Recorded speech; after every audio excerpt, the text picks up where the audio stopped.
அனைவருக்கும் வணக்கம் டீச்சர்ஸ்.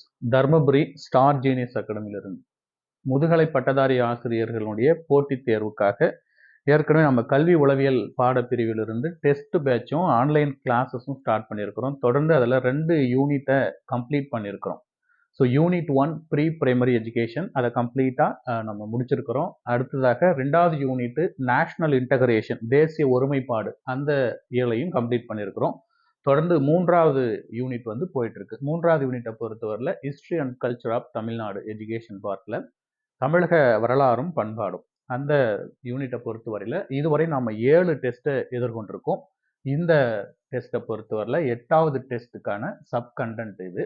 கம்ப்ளீட்டாக அந்த 8வது டெஸ்ட் முடிஞ்சுன்னா இந்த யூனிட்டும் கம்ப்ளீட் ஆகிடும். ஸோ அப்போ இந்த கடைசி கண்டென்ட்டை விட முதுகலை பட்டதாரி ஆசிரியருடைய போட்டித் தேர்வுக்கான கல்வி உளவியல் பாடப்பிரிவிலிருந்து கம்ப்ளீட்டாக 3 லெசன் நமக்கு முடிஞ்சிடும். ஸோ இன்னைக்கு வீடியோ அப்லோட் பண்ணியிருக்கிறோம் வெப்சைட்டில்.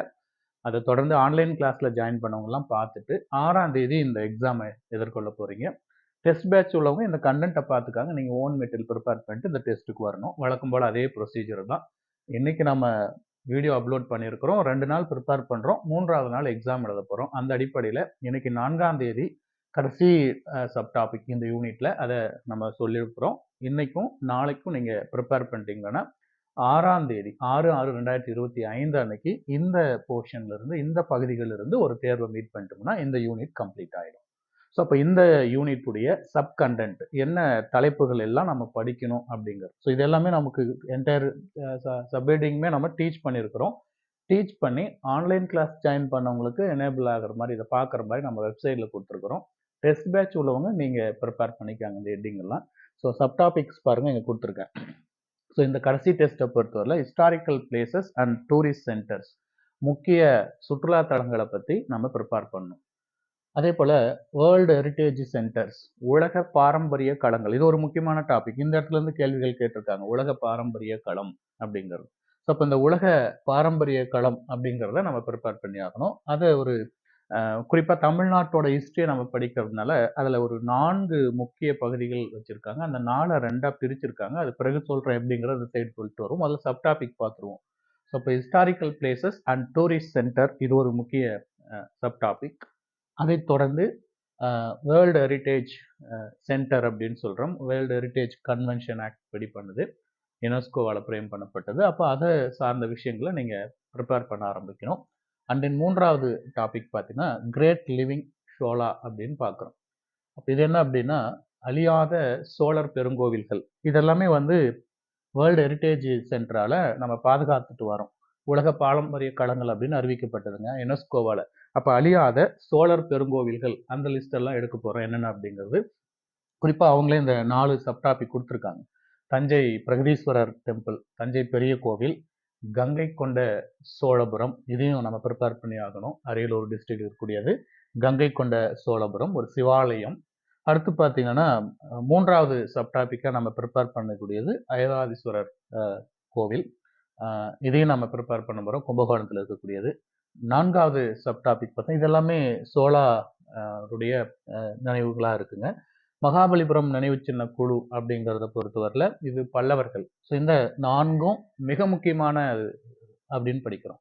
வேர்ல்டு ஹெரிட்டேஜ் சென்டரால் அறிவிக்கப்பட்ட முக்கியமான தகவல் அப்படிங்கிறத பார்க்குறோம். ஸோ இது 3வது சப்டாபிக்காக இந்த டெஸ்ட்டில் இடம்பெற்றிருக்குங்க. அடுத்து பார்த்தீங்கன்னா மவுண்டைன் ரயில்வே ஆஃப் இந்தியா, இந்தியாவினுடைய மலை ரயில்கள் பார்க்க போகிறோம். குறிப்பாக அதில் தமிழகத்தில் உள்ளதை இன்டெப்த்தாக படிக்க போகிறோம். நீலகிரி மலை ரயில் அப்படிங்கிறது. ஸோ அதுலேயும் பாருங்கள் ஒரு 3 கொடுத்துருக்காங்க. என்எம்ஆர், டிஹெச்ஆர், கேஎஸ்ஆர் அப்படின்னு சொல்லி. என்எம்ஆர் அப்படின்னா நீலகிரி மவுண்டைன் ரயில் அப்படின்னு அர்த்தம். ஸோ அது பிராட் கேஜாக இருக்கா, மீட்டர் கேஜாக இருக்கா, இப்போ என்ன மாதிரி பண்ணியிருக்காங்க, 2 தண்டவாளத்துக்கு இடையில் ஒரு டிஸ்டன்ஸ் என்ன, டயலாக் சிஸ்டம் எதில் யூஸ் பண்ணியிருக்காங்க, இந்த மாதிரியான விஷயங்கள் எல்லாம் படிக்க போகிறோம். இந்த கிளாஸில் டெப்த்தாக சொல்லியிருக்கிறோம் எப்படிங்கிறதெல்லாம். ஸோ அப்போ நீலகிரி மவுண்டைன் ரயிலை பொறுத்தவரையில் கிளாஸ் நோட்ஸ் நீங்கள் ரெஃபர் பண்ணிக்காங்க. அதே போல் டிஹெச்ஆர் டார்ஜிலிங் இமாலயாஸ் ரயில் அப்படின்னு சொல்கிறோம். இதையும் கிளாஸில் டீல் பண்ணியிருக்கிறோம். அடுத்தது கல்கா சிம்லா மலை ரயில் அப்படிங்கிறது கேஎஸ்ஆர். ஸோ இது 3த்தோடைய பாயிண்ட்ஸ் எல்லாமே நம்ம கலெக்ட் பண்ணி படிக்கணும். குறிப்பாக நீலகிரி மலை ரயில், ஏன்னா இந்த டாப்பிக்கை history and culture of Tamil Nadu, தமிழ்நாட்டுக்குள்ளே இருக்கிறத இன்டெப்த்தாக ப்ரிப்பேர் பண்ண போகிறோம். இது 4வது sub topic. So historical place, world heritage centre, great living Chola temple, mountain railway of India, அது குறிப்பாக தமிழகம் படிக்க போகிறோம். கடைசி டாபிக் பார்த்தீங்கன்னா கேம்ஸ் அண்டு ஆர்ட்ஸ் அப்படின்னு கொடுத்துருக்காங்க இந்த தமிழ்நாடு. தமிழ்நாட்டுடைய விளையாட்டுகள் மற்றும் கலைகள் என்ன அப்படிங்கிறது ஒரு 5 சப்டாபிக்காக பிரிச்சிருக்காங்க. ஒன்று ட்ரெடிஷ்னல் கேம்ஸ், பாரம்பரிய விளையாட்டுகள் என்னென்ன இருக்குது, கபடியில் ஆரம்பித்து 1 by 1 அப்படி லிஸ்ட் கிளாஸில் கொடுத்துருக்குறோம். ரெண்டாவது ட்ரெடிஷ்னல் ஆர்ட்ஸ், கலைகள் என்னென்ன அப்படிங்கிறத ப்ரிப்பேர் பண்ணோம். மூணாவது சப்டாபிக் வந்து இசை, மியூசிக், அதை ப்ரிப்பேர் பண்ணுங்க. 4 வந்து பெயிண்டிங், ஓவியம், சிற்பங்கள், இதெல்லாம் கேதர் பண்ணோம். 5வது வந்து ஹேண்டிகிராஃப்ட், கைவினை பொருட்கள் என்ன இருக்கு அப்படிங்கிறதெல்லாம் ப்ரிப்பேர் பண்ணிக்காங்க. இது கடைசி சப்டாபிக். இது எல்லாம் சேர்ந்தது தான் டெஸ்ட் நம்பர் 8. இந்த யூனிட்டோட கடைசி டெஸ்ட் 8வது யூனிட். ஸோ இதில் ஒரு சில விஷயங்களை எங்கே டீல் பண்ணலாம், மற்றதெல்லாம் நீங்கள் கிளாஸ் போய் பாருங்கள். ஆன்லைன் கிளாஸில் வெப்சைட்டில் போய் பார்த்தீங்கன்னா இது டோட்டலுமே நம்ம எக்ஸ்பிளைன் பண்ணியிருக்கிறோம். ரைட்டுனா ஒரு 1.25 மணி நேரம் 1.5 மணி நேரம் ஐ திங்க் இதை எக்ஸ்பிளைன் பண்ணியிருக்கிறோம். கடைசி பார்ட்டு அதை டீல் பண்ணி பார்த்துக்காங்க. வெப்சைட்டில் லாஸ்ட்டாக அப்லோட் பண்ணியிருக்கிற வீடியோவை நீங்கள் பார்த்தீங்கன்னா இந்த டாபிக் ஃபுல்லாக கவர் ஆகிடும். ஓனாக ப்ரிப்பேர் பண்ணுறவங்க ப்ரிப்பேர் பண்ணிட்டு 6ஆம் தேதி எக்ஸாமுக்கு வாங்க. இப்போ நம்ம இதில் ஃபர்ஸ்ட் பார்ட்டை மட்டும் பார்க்கலாம். வேர்ல்டு ஹெரிட்டேஜ் கன்வென்ஷன், சும்மா கீ பாயிண்ட் மட்டும். உலக பாரம்பரிய களம் அப்படிங்கிறது யுனெஸ்கோவால் நவம்பர் 6, 1972 அறிவிக்கிறாங்க. இதெல்லாம் வந்து முக்கியமான விஷயங்கள், பாதுகாக்கப்பட வேண்டியவை, அழிய விடாமல் நம்மளாம் இதை பாதுகாக்கணும் அப்படின்னு சொல்லி யுனெஸ்கோ ஒரு கன்வென்ஷனில் உலக பாரம்பரிய களத்தை வந்து நமக்கு இந்த டேட்டில் கொடுத்துருக்காங்க. அப்போ இது கேட்கலாம், இந்த டேட் ரொம்ப இம்பார்ட்டன்ட். யுனெஸ்கோவால் உலக பாரம்பரிய களம் அந்த அறிவிக்கப்பட்ட ஆண்டு கேட்டாங்க 1972 நவம்பர் 16 அப்படின்னு கொடுக்கணும். பொதுவாக ஆஸ் ஆன் 2024 டேட்டா படி 2024 படி 1200க்கும் மேற்பட்ட பாரம்பரிய ஸ்தலங்கள் உலக அளவில் இருக்குது. ரைட்டுங்களா? ஒரு தோராய கால்குலேஷன் தான் அது. முக்கியமான விஷயங்கள் 1200. அதில் இந்தியாவில் 29 களங்கள் பாதுகாக்கப்பட்டவை அப்படின்னு பார்க்குறோம். உலக பாரம்பரிய கழகத்தால் வேர்ல்டு ஹெரிட்டேஜ் சென்டரில் அறிவிக்கப்பட்டவை. தமிழகத்தில் 4 முக்கியமானவை அப்படின்னு பார்க்கும்போது 4 களங்கள் வந்து அறிவிச்சிருக்காங்க. அதுதான் நம்ம இங்கே இந்த 4 பார்த்தோம். தஞ்சை பெரிய கோவில், கங்கை கொண்ட சோழபுரம், ஐராதீஸ்வரர் கோவில், மகாபலிபுரம். இது 3ம் சோழா, இது பல்லவாங்கிறதுனால அதை 4 2ஆக பிரித்தோம். இந்த 4 தான் 2ஆக உடைச்சிருக்கோம். சோழாவும் பல்லவர்கள் பற்றியும் பிரிச்சிருந்தோம். ஸோ அதில் பார்த்தீங்கன்னா அதுதான் ஃபர்ஸ்ட் பார்ட் வந்து கிரேட் லிவிங் சோலார் டெம்பிள் அப்படின்னும், 2வது பார்ட் வந்து அந்த 4ல் 2வது part group of monuments of Mahabalipuram அப்படின்னு பிரிச்சிருந்தோம். ஸோ அதில் தஞ்சை பெரிய கோவில் பிரகதீஸ்வரர் டெம்பிள் ஃபர்ஸ்ட் பார்ட்டில் பார்க்குறோம்.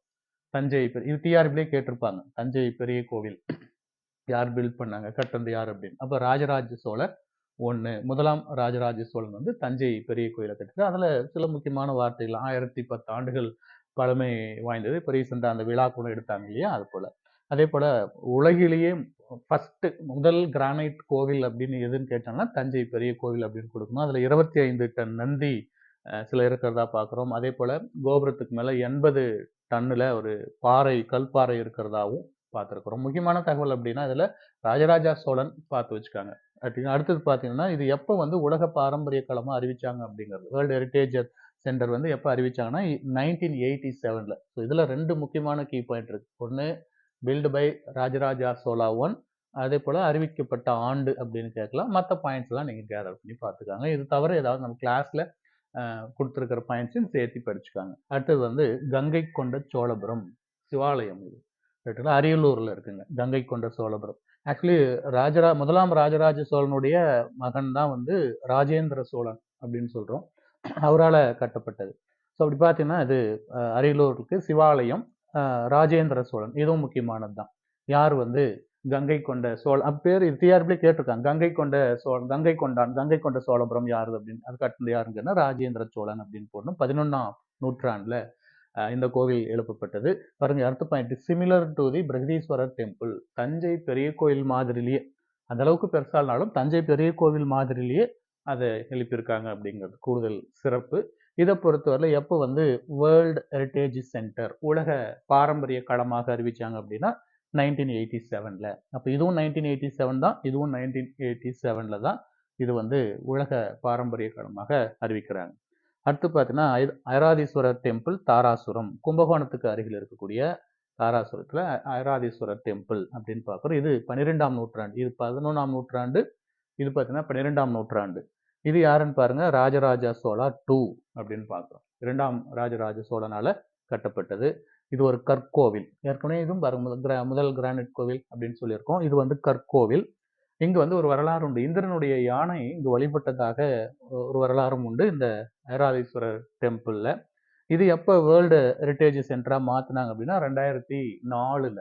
இது ரெண்டும் சேம் இயரா இருக்கு. இது 2004 வருதுங்க. இப்ப நம்ம 3 சோலார் டெம்பிள் பார்த்துருக்குறோம். அதுல நம்பர் 1 இப்ப இதுல பார்த்தீங்கன்னா ஐராதீஸ்வரர் டெம்பிள் தான் இருக்கிறதுலே மிகச்சிறிய கோவில். ஏடி ஐராதீஸ்வரர் டெம்பிள்னு போடுறோம்.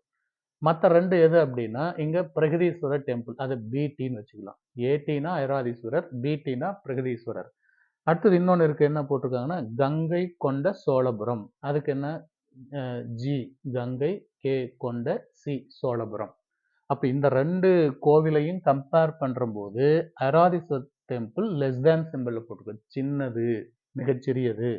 ஆனாலும் மிக நுணுக்கமான கலைநுட்பங்கள் வாய்ந்தது. இதில் நிறைய அப்படி பார்க்கணும். இது 2 விட சிறிய கோவிலாக இருந்தாலும் கூட இது கலை நுணுக்கங்கள் அதிகமாக கொண்ட ஒரு கோவில் எது அப்படின்னு கேட்டாங்கன்னா தாராசுரம் ஐராதீஸ்வரர் டெம்பிள் அப்படின்னு கொடுக்கலாம். இதுதான் வந்து கிரேட் லிவிங் சோலார் டெம்பிள். சோழர் அழியாத சோழர் பெருங்கோவில் அப்படிங்கிற தலைப்புல ஒரு சில முக்கியமான விஷயங்களை பார்க்குறோம். இதை தொடர்ந்து மெட்டீரியலை நம்ம கிளாஸ்ல கொடுத்துருக்கிறதையும் சேர்த்து நீங்க ப்ரிப்பேர் பண்ணிக்காங்க. அடுத்தது அதுல 2வது இந்த 4ல செகண்ட் பார்ட்னு பார்த்தோம். Group of monuments of Mahabalipuram. மகாபலிபுரத்தினுடைய நினைவு சின்ன குழு அதையும் ஒரு சில இது பார்க்குறோம். 7 மற்றும் 8ஆம் நூற்றாண்டுகள்ல இது நம்ம கட்டப்படுது. அதே போல செங்கல்பட்டுல இருக்கு கடற்கரை ஓரத்தில் இருக்கு இது ஒரு கோவிலா பார்க்குறோம். பல்லவர்கள் இதெல்லாமே சோலாஸ். இது வந்து பல்லவா அவங்க கொண்டு வராங்க. மகேந்திரவர்மன் 1, நரசிம்மவர்மன் 1 இவங்கெல்லாம் வந்து அந்த கோவிலை வந்து நல்ல சிறப்பு வாய்ந்தவர்கள் அப்படின்னு பார்க்குறோம். இதை கேள்வி கேட்டிருக்காங்க. அந்த நரசிம்மவர்மன் 1க்கு பேர் தான் மாமல்லன். அப்ப மாமல்லன் என்ற புனைப்பெயர் கொண்டது யார் அப்படின்னு கேட்கலாம். நரசிம்மவர்மா 1 அப்படின்னு சொல்றோம். இதை பொறுத்தவரையில எப்போ வேர்ல்டு ஹெரிட்டேஜ் சென்டர் உலக பாரம்பரிய களமாக 1984ல அறிவிக்கிறாங்க. 1984ல. ஸோ இந்த மகாபலிபுரம் கோவிலை பொறுத்தவரையில அது 3 பார்ட்டா பிரிக்கிறோம். ஒன்று வந்து கேவ் டெம்பிள் அப்படி இருக்குங்க. கேவ்னா அந்த குடவரை கோவில் அப்படிங்கிறோம். இன்னொன்று வந்து ஃபயர் ரதம்ஸ், ஒற்றைக்கல் ரதம் அல்லது ரதம் அப்படின்னு சொல்லி அதில் ஒரு பார்ட்டு. இன்னொன்று ஸ்ட்ரக்சரல் டெம்பிள், கட்டுமான கோவில்கள். ஸோ இது 3ஐயும் உள்ளடக்கியது தான் group of monuments of Mahabalipuram temple அப்படின்னு பார்க்குறோம். ஸோ இதில் டிஆர்பியில் நமக்கு கேள்வி கேட்டு இந்த பார்ட்லையும் கேள்வி வந்திருக்குங்க, இந்த பார்ட்டும் கேள்வி வந்திருக்கு. எல்லாத்துலையுமே அந்த மேஜராக இருக்கக்கூடிய பில்டு பை டிஆர்பியில் வெவ்வேறு ஆண்டுகளில் கேட்டிருக்காங்க. தொடர்ந்து இதில் இன்னும் வேறு என்ன பாயிண்ட்ஸ் இருக்குது அப்படிங்கிறதெல்லாம் நீங்கள் கேதர் பண்ணி நம்ம 6ஆம் தேதி மீட் பண்ணக்கூடிய அந்த எக்ஸாமுக்கு தயாராகுங்க. அது போக இங்கே மவுண்டன் ரயில்வே ஆஃப் இந்தியா குறிப்பாக நீலகிரி மலை ரயிலை படிச்சாகணும். அதுக்கப்புறம் இந்த கேம்ஸ் அண்ட் ஆர்ட்ஸையும் விடாமல் ப்ரிப்பேர் பண்ணிட்டே இருக்கணும்னா இதில் எல்லாம் கேள்விகள் கேட்குறாங்க. ஸோ இந்த ஒட்டுமொத்த கண்டென்ட்டையும் ப்ரிப்பேர் பண்ணுங்கள். 2 நாள் படிங்க. கிளாஸ் பாருங்கள். கிளாஸில் இருக்கிற இன்டர்லாம் நீங்கள் ஒரு பேப்பரில் எழுதி வச்சுக்கிட்டு ப்ரிப்பேர் பண்ணிவிட்டு அதுக்கப்புறம் டெஸ்ட்டுக்கு வாங்க. ஓனாக படிக்கிறவங்க நீங்கள் வச்சிருக்கிற மெட்டீரியலை ப்ரிப்பேர் பண்ணிட்டு டெஸ்ட்டுக்கு வாங்க. 6ஆம் தேதி இந்த யூனிட் டெஸ்ட்டை முடிப்போம். தொடர்ந்து 7ஆம் தேதி நம்ம அடுத்த யூனிட்டாக இருக்கக்கூடிய சைக்காலஜி பார்ட்டுக்குள்ளே என்டர் ஆக போகிறோம். ஸோ அது பெரிய யூனிட். இனி வரக்கூடியது எல்லாமே 4வது யூனிட் பார்த்தாலும் பெருசாக தான் இருக்கும். அதே போல் 5வது யூனிட்டும் பெருசாக தான் இருக்கும். 6ம் கொஞ்சம் இனி வரதெல்லாம் கொஞ்சம் பெரிய பெரிய யூனிட். ஆனால் சைக்காலஜி டிபெண்ட் பண்ணி வரக்கூடியதுங்க. கடைசி 2 யூனிட்டு மேலும் நாம் வந்து எஜுகேஷன் பார்ட்டுக்குள்ளே போக போகிறோம். மாடர்னைசேஷன் எஜுகேஷன் 8வது யூனிட், 7th யூனிட் பொறுத்தவரையில் எஜுகேஷன் இனோவேஷன்ஸ் பற்றி பார்க்க போகிறோம். கல்வி புதுமைகள் பற்றி. இந்த 2 போக மீதியெல்லாம் சைக்காலஜி பார்ட்டு.